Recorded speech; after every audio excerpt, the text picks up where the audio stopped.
Queridos irmãos e irmãs, estamos lendo o Evangelho de São Lucas.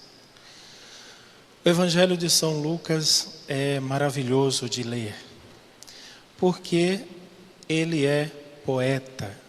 O São Lucas escreveu poesias e orações a respeito da Virgem Maria. Foi ele que pintou o primeiro quadro de Maria, foi ele mesmo.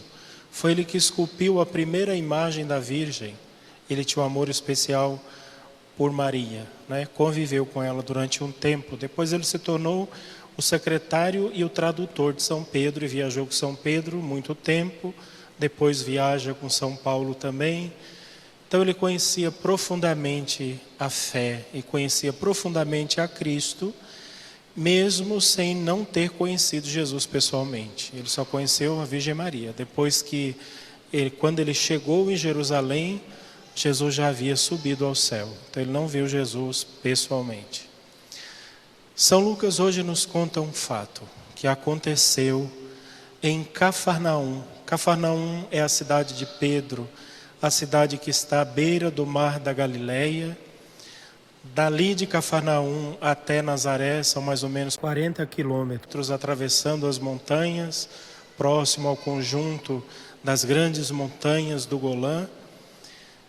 Ali desceu Jesus até Cafarnaum, um forasteiro, um jovem como tantos outros jovens, com a mesma aparência de todo mundo, pele queimada do sol, né? Não tinha protetor solar, pele queimada do sol, cabelos compridos, os homens deixavam os cabelos compridos e faziam uma trança e passavam a maior parte do tempo com a cabeça coberta por causa do sol do deserto.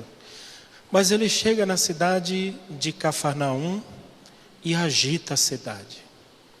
Ele começa a falar e as pessoas ficam boquiabertas com as coisas que ele falava, com as coisas que ele ensinava. Pouco tempo que estava ali na cidade, ele vai até onde estão os pescadores mais conhecidos do lugarejo e diz: deixem de pescar peixes. A partir de hoje eu vou fazer vocês pescadores de homens. E os pobres pescadores nem sabiam do que era que ele estava falando exatamente, mas entraram nessa aventura, embarcaram nessa viagem com o forasteiro e começaram e se tornaram discípulos daquele homem. E ele falava, ele fazia curas, ele fazia milagres, a cidade inteira empolvorosa. Não só a cidade de Cafarnaum, mas outras cidades que vinham além das fronteiras de Israel, até porque a cidade de Cafarnaum está na grande avenida chamada Estela Maris, onde os comerciantes ali passam para ir para a Judéia, Jerusalém e outras cidades além fronteira. Então a cidade de Cafarnaum está num ponto estratégico, onde tudo que acontece se espalha rapidamente por todos os cantos. E ali está ele, Jesus. Os mestres daquele lugar, né, tinha ali a sinagoga de Cafarnaum, inclusive uma grande sinagoga suntuosa, colunas enormes feitas de pedras. A construção dela foi inclusive doada por um centurião romano, uma coisa fabulosa, muito famosa. Todo mundo ali, lugares reservados para os homens, para as mulheres, para as crianças, o lugar principal onde se coloca a lei de Deus, a Torá. Todo sábado, todas as pessoas se reúnem na sinagoga para ouvir a Torá, rezar os ketuvins, os naviins, os vários tipos de orações. De repente, Jesus entra na sinagoga. Como é natural, todos os judeus entram. Os homens em um canto, as mulheres em outro. Como ele já é de maior, já é um homem, ele pode ler as Escrituras e pode explicar. E todas as vezes que um homem se levanta para ler as Escrituras, primeiro ele tem que pegar o livro dos profetas. E ele pega logo o livro do profeta Isaías e abre num texto que é enigmático, e ninguém sabia exatamente o que era que significava aquele texto.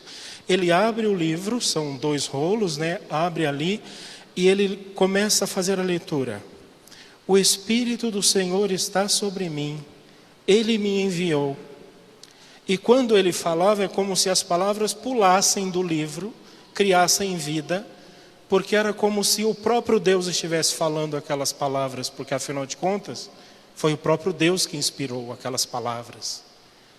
Todo mundo abismado com a forma como ele falava. E de repente ali na sinagoga tinha um homem aleijado. Os aleijados, eles cobrem os seus membros com roupas para ninguém ver a sua deformidade, até porque todo mundo sabia muito bem entre os judeus que uma pessoa aleijada era uma pessoa amaldiçoada. Ele não pode sentar no meio dos outros homens. Ele fica lá no cantinho, às vezes sentado no chão, escondido, para que ninguém visse.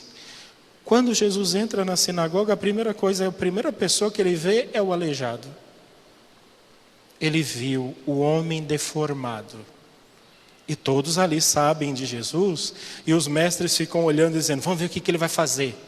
De repente convidaram o aleijado para estar na sinagoga, justamente para levar Jesus à prova. Vamos ver o que ele vai fazer. E ele fez. Abriu o livro, leu a palavra de Deus, interpretou e depois disse ao homem, vem aqui no meio, fica aqui, para que todo mundo possa te ver. E fez uma pergunta terrível. E a pergunta era, no dia de sábado se pode fazer o bem ou fazer o mal? Todo mundo de bem sabe a resposta. No dia de sábado se faz o bem. E é por isso que Jesus diz, eu te ordeno, fica curado. Se é para fazer o bem e Deus é o bem supremo, e eu sou Deus, fica curado. E o homem fica curado da sua mão, do seu aleijão, da sua deformidade, e agora ele pode andar tranquilamente no meio dos homens livres, porque afinal de contas aconteceu uma coisa extraordinária na vida dele, ninguém nunca mais vai esquecer aquele homem, e todo mundo vai contar a história dele. Ele que era um renegado, agora as pessoas de bem, as pessoas de coração puro vão dizer, Deus o abençoou, Deus deu a ele um milagre, ele é uma pessoa que foi tocada por Deus. Ele era um nada, agora é uma estrela, fulgurante no meio dos homens. Mas o que é mais triste, é que depois que Jesus fez isso, ao invés dos mestres da lei, as pessoas importantes dizerem, olha, vamos trazer ele para cá, para a nossa sinagoga, imagina ele pregando todo sábado, daqui a pouco a cidade inteira vai vir aqui para ouvir ele, vamos deixar ele fazer, vamos fazer um grupo de oração, chamar um ministério de música e vamos trazer ele para pregar, ao invés de exaltar o Senhor, eles disseram, ficaram com muita raiva e discutiram entre si como que nós podemos fazer para pegar Jesus. Vamos acabar com ele. Contei toda essa historinha para dizer assim, em nossos corações, o que nós queremos? Promover Jesus ou acabar Jesus? Quem ele é? Ele é o homem fascinante que enlouquece nossos corações e nossas emoções e nós falamos dele com os olhos transbordantes de fé? Ou ele é um peso que às vezes nós dizemos, já vou eu ter que de novo cumprir os mandamentos. Já vou eu de novo ter que me submeter às coisas e fazer penitência e rezar. Jesus estraga a minha vida. Quem é Jesus? Como é que você vê ele? Quem ele é? Ele é o homem fabuloso que te eleva para o céu ou ele é a pedra de tropeço que te joga no inferno? É essa a pergunta que fica na reflexão do Evangelho de hoje. Que o bom Jesus tenha misericórdia de nós.